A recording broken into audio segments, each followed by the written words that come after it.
The Grand Senate of the Galactic Accord was the most powerful place in the known universe. It had stood for 11,000 years.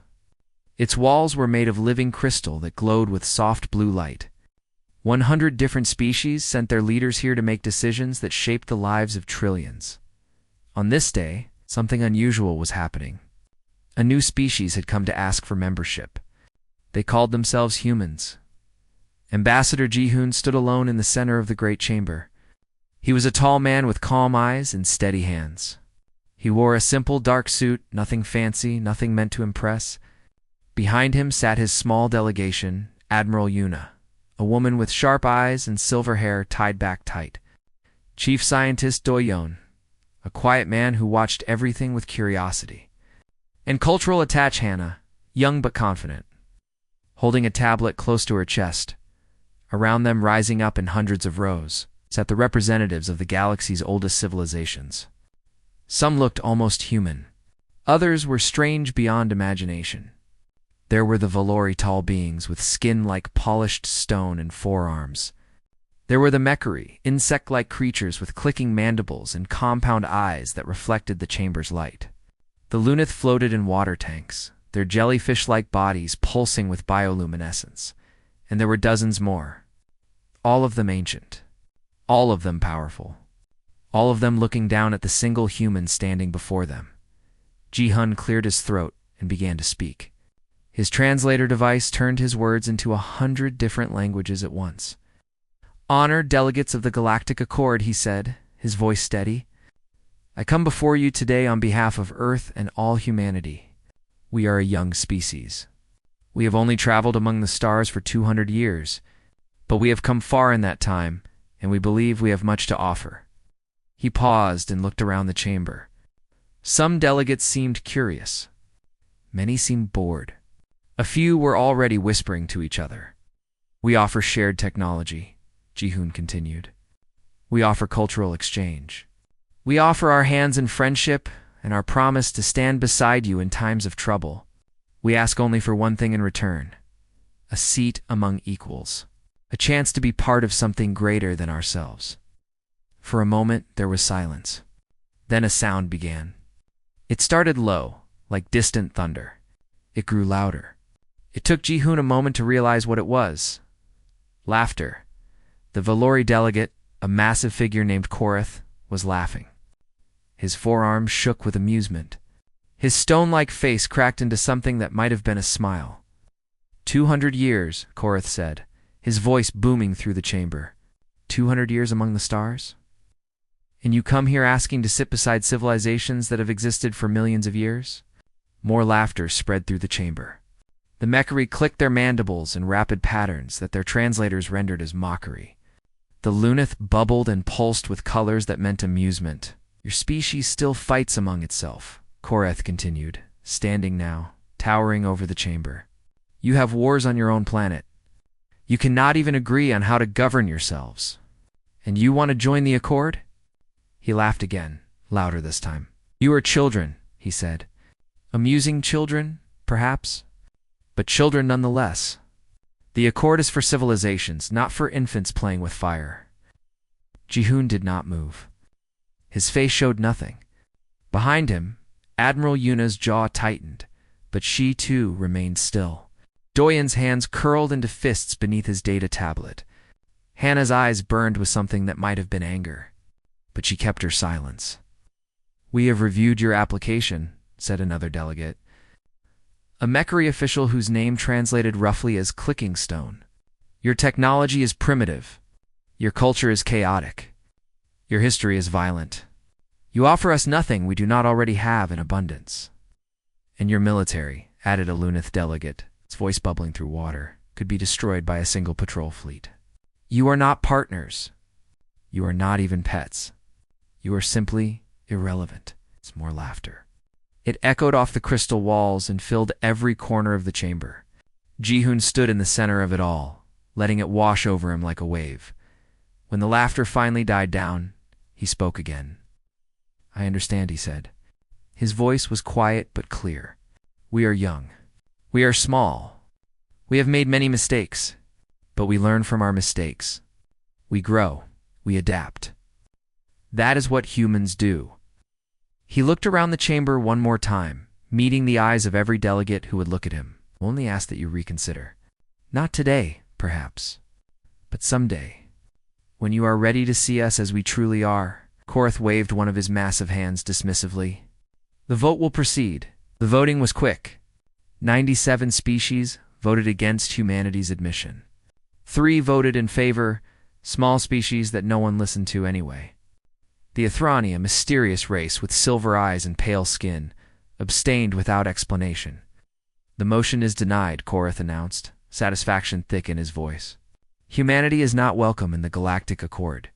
You may leave. Ji-hoon bowed. It was a simple gesture, a lowering of his head and shoulders that lasted only a moment. The translator struggled to interpret it. Respect? Submission? Farewell, they could not say. Thank you for your time, Ji-hoon said. Then he turned and walked toward the chamber's exit. Admiral Yuna fell into step beside him, then Do-yoon, then Hannah. They walked in silence, their footsteps echoing in the suddenly quiet chamber. At the threshold, Ji-hoon paused. He did not turn around, but his voice carried clearly when he spoke. We will not trouble you again. And then they were gone. In the chamber, the delegates returned to their normal business. There were trade agreements to discuss, territorial disputes to settle, alliances to maintain. The matter of humanity was already forgotten. They did not notice the Etherny delegate. Maureen, watching the empty doorway with something strange in her silver eyes. They did not hear her whisper to herself. That was not defeat in his voice. That was something else entirely. But no one was listening. No one ever listened to the Athrani, and so the galaxy continued to turn, unaware that something had just changed forever. The human delegation left the Grand Senate building without speaking a single word. Their shuttle was waiting for them on the landing platform, a small vessel that looked almost primitive compared to the sleek ships of the Accord species. Ambassador Kuhn walked up the ramp first. Admiral Yuna followed close behind, her eyes scanning the area one last time. Do-yoon clutched his data tablets to his chest like they were precious treasure.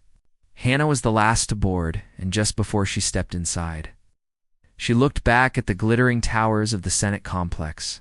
She did not wave. She did not cry. She simply looked, as if memorizing every detail.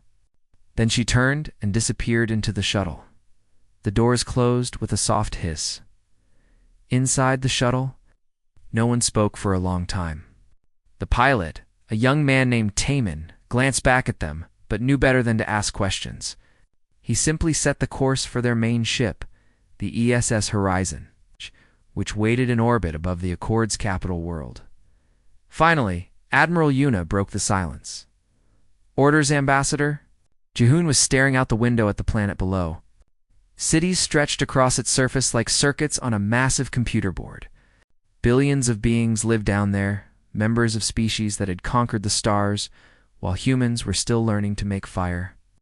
We go home, he said quietly. And then we go elsewhere, Yuna nodded. She had served in the Earth Space Fleet for 40 years. She had seen battles, made difficult choices, lost friends. But something in Ji-hoon's voice made her feel like she was witnessing the beginning of something she did not fully understand. When they reached the horizon, everything moved quickly. Orders were sent to every human vessel in Accord space. The messages were short and simple. Return to Earth. Immediately. No exceptions. Within 6 hours, the human trading post on Station Gam 7 was empty. The merchants had packed their goods, canceled their contracts, and departed without asking for refunds or final payments. They simply left, within 12 hours.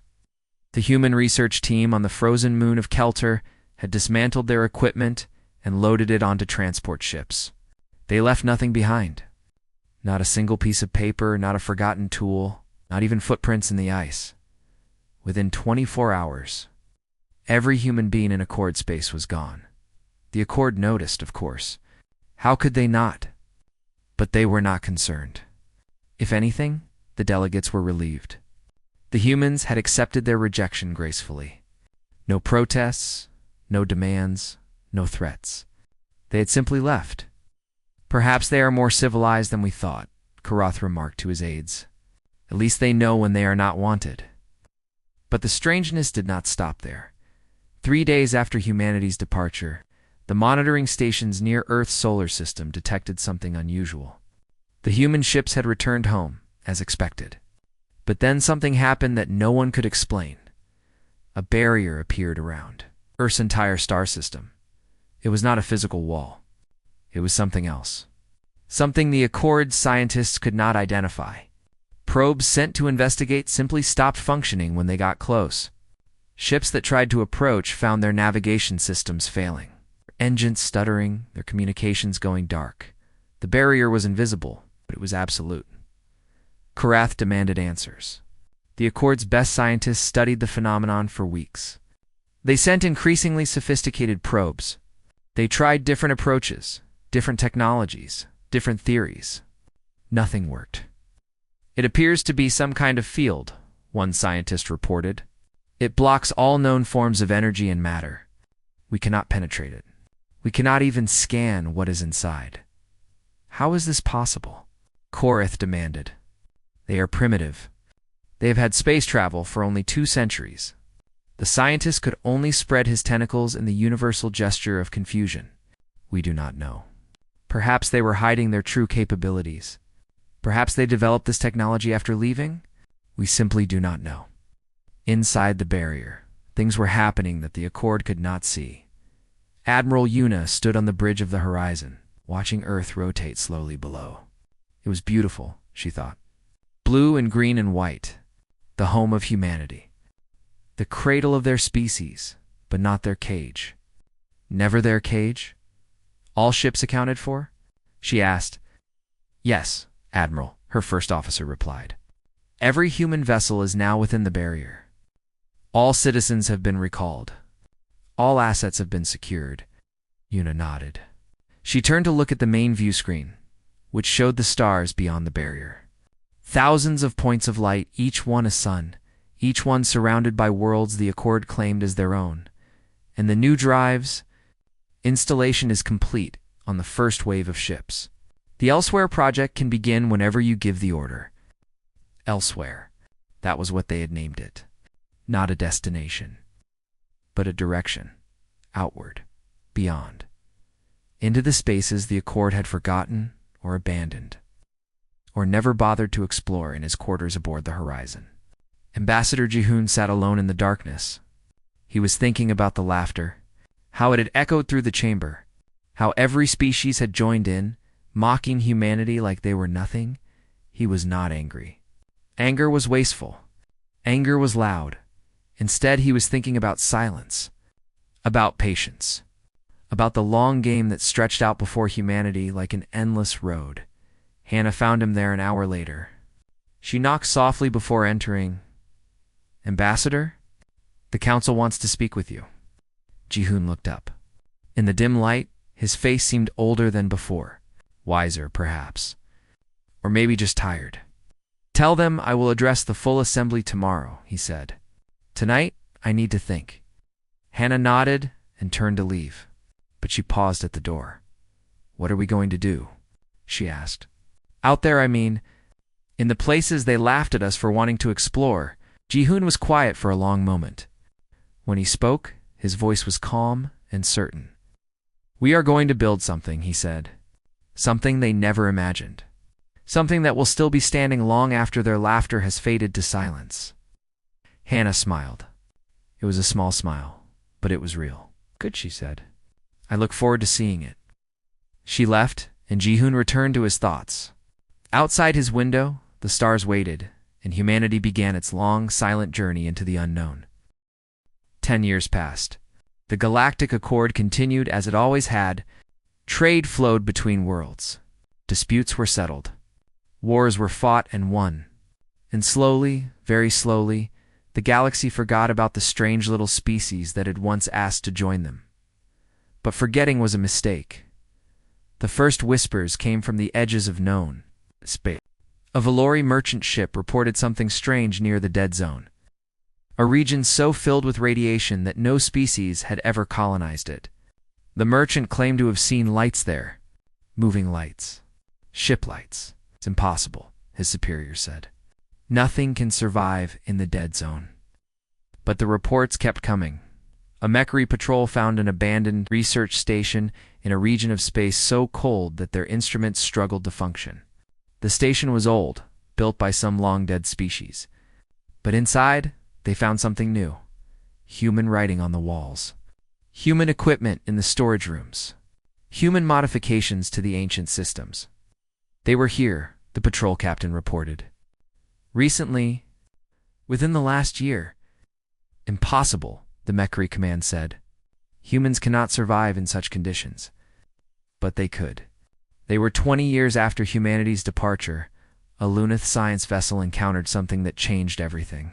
They were studying a dying star, collecting data for their stellar research program. When another ship appeared, it was a human ship. Captain Taiwu stood on the bridge of the TSS Pioneer, watching the Luneth vessel with mild curiosity. His ship was different from the old human designs, sleeker, faster, built from materials that glowed faintly with internal energy. They are trying to communicate. His communications, officer reported. Taiwu nodded. Let them. The Luneth captain's voice bubbled through the translation system. Human vessel, you are in Accord space. You are not authorized to be here. Explain your presence immediately. Taiwu smiled. It was not an unfriendly smile, but there was something sharp in it. We are just passing through, he said. We found some interesting energy readings in this region. We wanted to take a closer look. This star is Accord property. You have no right. We took nothing, Taiwu interrupted gently. We only looked, and now we are leaving. Have a pleasant day. The human ship turned and accelerated. The Luneth captain tried to follow, but within seconds the human vessel was gone. Not just fast, gone. As if it had simply stopped existing in normal space. What kind of drive was that? The Luneth captain demanded. No one could answer. The reports spread through the Accord like fire. Humans had been seen near the burning nebula, harvesting energy from radiation storms that should have destroyed any ship. Humans had been spotted in the gravity wells, navigating regions of twisted space-time that the Accord had declared impassable. Humans had made contact with the Drifters, a nomadic species that had refused all Accord authority for 6,000 years. And then came the incident that everyone remembered. The Mechari. Empire had grown bold in the years since humanity's departure. They had expanded aggressively, claiming world after world, sometimes by diplomacy, sometimes by force. They believed they were untouchable. When their scouts discovered a human outpost on the edge of known space, the Mechari saw an opportunity. These were the primitives who had been rejected by the Accord. These were the children who had been laughed out of the Grand Senate. Surely they would be easy targets. The Mechari sent 40 warships to capture the outpost. It was more than enough, they believed. More than enough to crush any resistance and claim whatever secrets the humans had developed. The fleet arrived. They surrounded the small station. They demanded surrender. And then they vanished. No distress signals. No explosion debris. No escape pods. The entire fleet simply disappeared. For 3 days, the Mechari command tried desperately to contact their ships. They sent search parties. They scanned every inch of the region. They found nothing. Then a message arrived from Fleet Admiral Hunwu, the Terran Compact. The message contained no words, just coordinates. At those coordinates, the Mechari found their crews. All of them alive. All of them unharmed. They were floating in escape pods in a quiet region of space, stripped of their weapons, stripped of their ships, but otherwise untouched. The ships themselves were never found. What happened? The Mechari commanders demanded when their crews were recovered, but the crews could not answer. They remembered entering the system. They remembered surrounding the human station. And then they remembered waking up in the escape pods. Everything in between was simply gone. The message was clear. Humanity did not want war. But they were no longer asking for permission. Commander Sujin received the reports of the Mechari incident while she was meeting with the Drifter fleet leaders. She was a small woman with quick eyes and a quiet voice.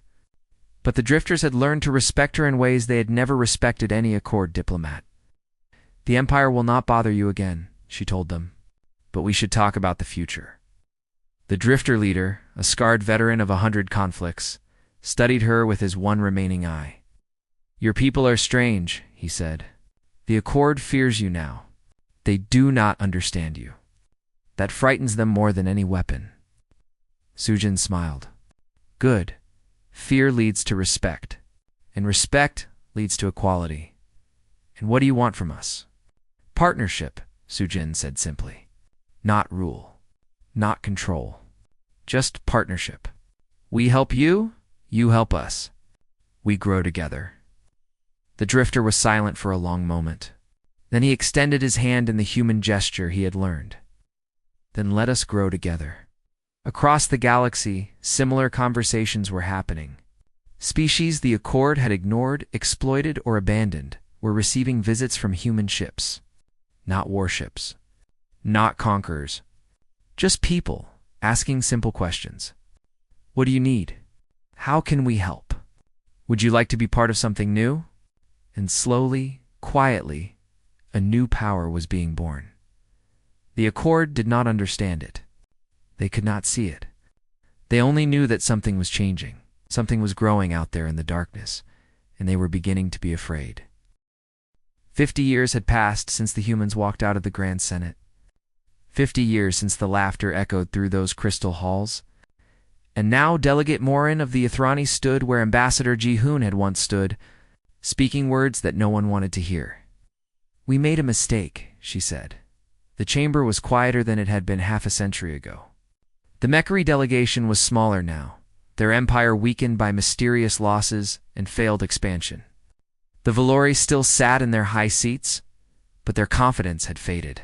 Even the Lunith seemed dimmer somehow, their bioluminescent bodies pulsing with colors that suggested worry. Not in rejecting them, Maureen continued, that was our right, but in underestimating what that rejection would create. She activated the display system, and a map of the galaxy appeared in the center of the chamber. Red lights marked Accord territory. Blue lights marked something else. The blue lights covered nearly a quarter of the galaxy. The Terran Compact, Morin said. 47 species now fly under their banner. They control regions we never thought habitable. They have formed alliances with peoples we never thought possible to reach. A murmur spread through the chamber. 47 species. Some of those were peoples the Accord had dismissed as primitive. Others were species they had tried to conquer and failed. All of them had found something in humanity that the Accord had never offered. Respect. "This is impossible," said a young Valori delegate. Grandson of Korath, who had died 10 years ago, still laughing about the humans. "They are primitives. They cannot have grown so quickly." "And yet they have," Maureen replied. "Our intelligence reports confirm it. Human scientists have achieved what we thought impossible." She changed the display, showing technical diagrams that few in the chamber could fully understand. Engineer Minho and his team cracked the secret of stable wormhole generation. Not the temporary, dangerous passages we use. Permanent stable gates that can connect any 2 points in space instantly. They have built a network across their territory. Travel that takes us months takes them minutes. More murmurs. The Accord had pursued wormhole technology for millennia. They had never succeeded in making it stable. Dr. Yuanji developed regenerative medicine that can extend human lifespans indefinitely. They no longer age as they once did. The same leaders who left our chamber 50 years ago are still leading them today. With all the experience and wisdom those years have brought, the chamber fell silent. Immortality. The Accord had long-lived species. But true immortality had always been beyond reach. Architect Sun Wu designed habitats that can survive inside gas giants. In the cores of asteroids, even in the outer reaches of dying stars, they can live anywhere now. They fear no environment. Maureen turned off the display and looked around the chamber with her silver eyes. They took our rejection and transformed it into fuel. Every door we closed, they built their own. Every limitation we imposed, they overcame. And now they are no longer the children we laughed at. They are something else entirely. Korath's grandson spoke again, his voice less confident than before. What do they want? Have they made demands? No, Morin said. And that is what frightens me most. They have asked for nothing. They have threatened nothing. They simply exist out there, growing stronger every day, waiting. Waiting for what? Maureen's expression was hard to read, as Ethrony expressions always were. But there was something in her voice that sounded almost like admiration. I believe they are waiting for us to need them, and when that day comes, they will be ready. In another part of the galaxy, far from the Grand Senate, High Chancellor Jihoon was having a very different conversation. His office was simple: a desk, a few chairs, windows that looked out on the planet below. New Sol, they called it. The first world humanity had built entirely from scratch. Using the technologies they had developed in their years of exile, Admiral Yuna sat across from him. She was over 90 years old now, but Dr. Yunji's medicine had given her the body of a woman half that age. Her mind was as sharp as ever, maybe sharper. The Accord is sending diplomatic messages, she said. Carefully worded, of course. They do not want to seem desperate. But they are asking questions, feeling us out. Jihoon nodded slowly. He was looking at a small object on his desk, a data chip containing the recording of their rejection from the Grand Senate. He had kept it all these years. A reminder. What do they want to know? If we are interested in opening trade relations, if we would consider mutual defense agreements, if perhaps, maybe, possibly, we might want to discuss joining the Accord again. It was a quiet laugh, without bitterness, without anger, just amusement at the turning of the universe. 50 years ago, they called us children. Now they want to discuss mutual defense. The Makari situation scared them, Yuna said. They still do not understand how we defeated that fleet without firing a single shot. They cannot replicate our technology. They cannot even understand it. For the first time in their long history, they are facing something unknown. Fear, Jihoon said. They are learning to fear us. Is that what you wanted? Jihoon was quiet for a long moment. Outside his window, ships moved through the sky of New Sol. Human ships. Drifter ships, vessels from a dozen other species. All of them living together, working together, building something that had never existed before. No, he finally said. Fear was never the goal. I wanted respect. I wanted equality. I wanted them to see us as partners, not pets. He stood and walked to the window. But if fear is the first step toward respect, then so be it. They will learn. They will understand. And when they finally come to us as equals, we will welcome them. Not because we have forgotten how they treated us, but because we have grown beyond the need for revenge. Yuna studied him with old eyes that had seen much. And if they never learn, if they cling to their pride until the end, Jihoon smiled. It was the same calm, unreadable smile he had worn 50 years ago when he walked out of the Grand Senate. Then we will simply continue as we are, growing, waiting, building a better future with the peoples who chose to join us. The Accord can watch from their crystal towers and wonder what might have been. He turned back to his desk and picked up the data chip. Keep me informed of any further communications, but do not respond yet. Let them wait a little longer. Let them understand what patience truly means. Yuna nodded and left. Jihoon sat alone with his memories and his plans, watching the sun set over the world his people had built from nothing. 100 years. It had been exactly 100 years since the day humanity walked out of the Grand Senate. Now they were walking back in. The chamber had not changed. The walls still glowed with that soft blue light. The seats still rose in hundreds of rows, filled with delegates from across the galaxy. But everything else was different. The Mechari Empire had collapsed 20 years ago. Their territory was now divided among a dozen smaller states, most of them struggling to survive. The Lunith had quietly applied for Terran compact protection after their colonies near the Void began to fail. Even the Valori, proud and ancient, had begun sending secret messages to human diplomats, asking about possible agreements. The Galactic Accord still existed, but it was a shadow of what it had been. Species were leaving one by one, finding better opportunities with the compact.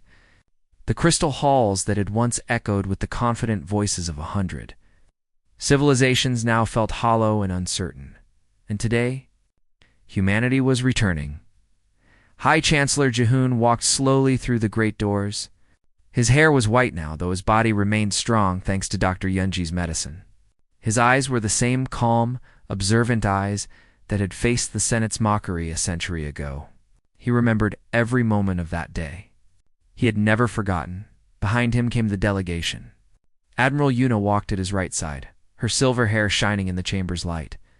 Cultural Minister Hannah was at his left, no longer the young woman she had been, but still carrying herself with quiet dignity.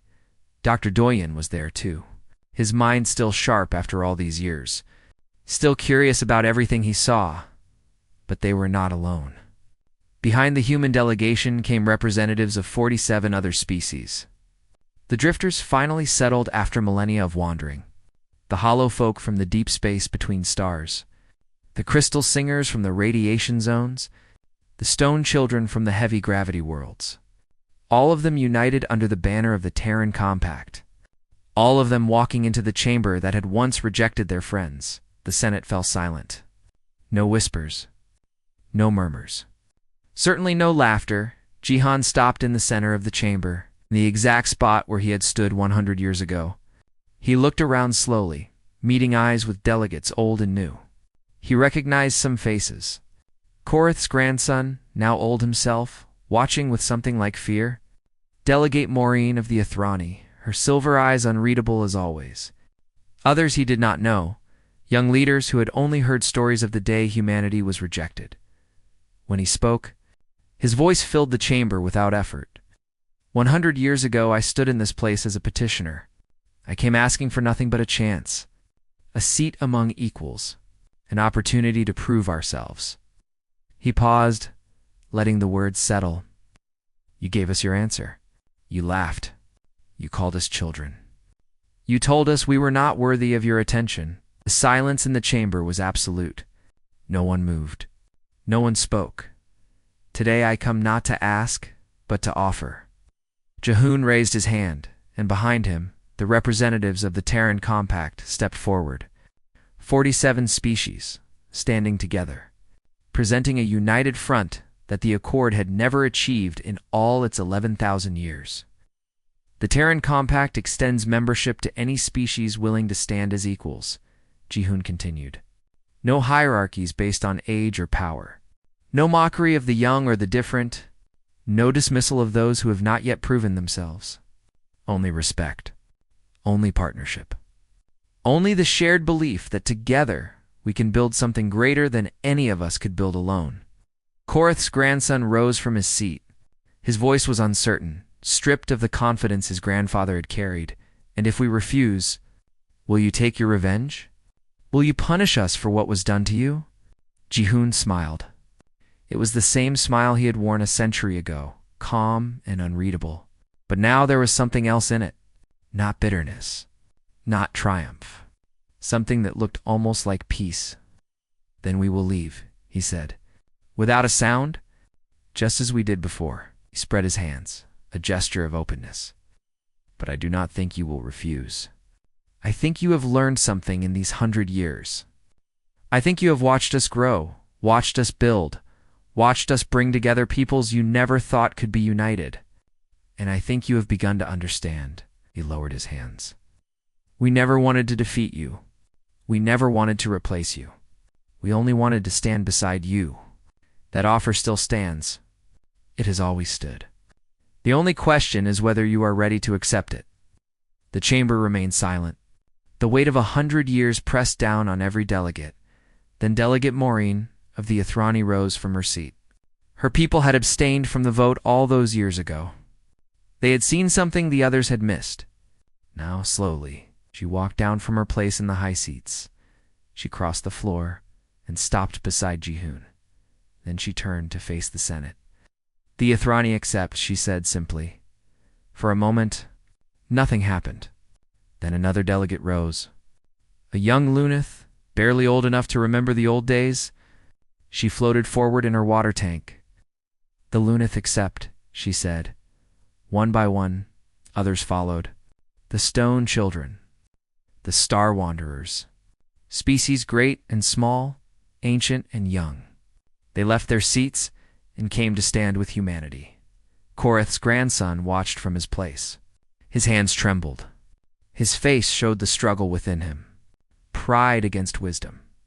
The past against the future. Finally, slowly, he too rose. "The Valerie," he said, his voice cracking slightly, except when it was done. When the last delegate had made their choice, Ji-hoon looked around the chamber. The seats were mostly empty now. The delegates stood on the floor, gathered together in a way the Senate had never seen. Admiral Yuna leaned close to him. "You did it," she whispered. After all these years, Ji-hoon shook his head gently. "We did it," he said. "All of us. Every human who refused to give up. Every species who saw what we could become. This is not my victory. It belongs to everyone who believed." He raised his voice one final time. "Today begins a new era. Not the Galactic Accord. Not the Terran Compact. Something new. Something better. Built by all of us. For all of us." He looked toward the great doors of the chamber, remembering the day he had walked through them alone and humiliated. 100 years ago you laughed when we left. Today, I hope we can walk forward together. There was no laughter now, only silence. But it was a different kind of silence. Not the silence of dismissal.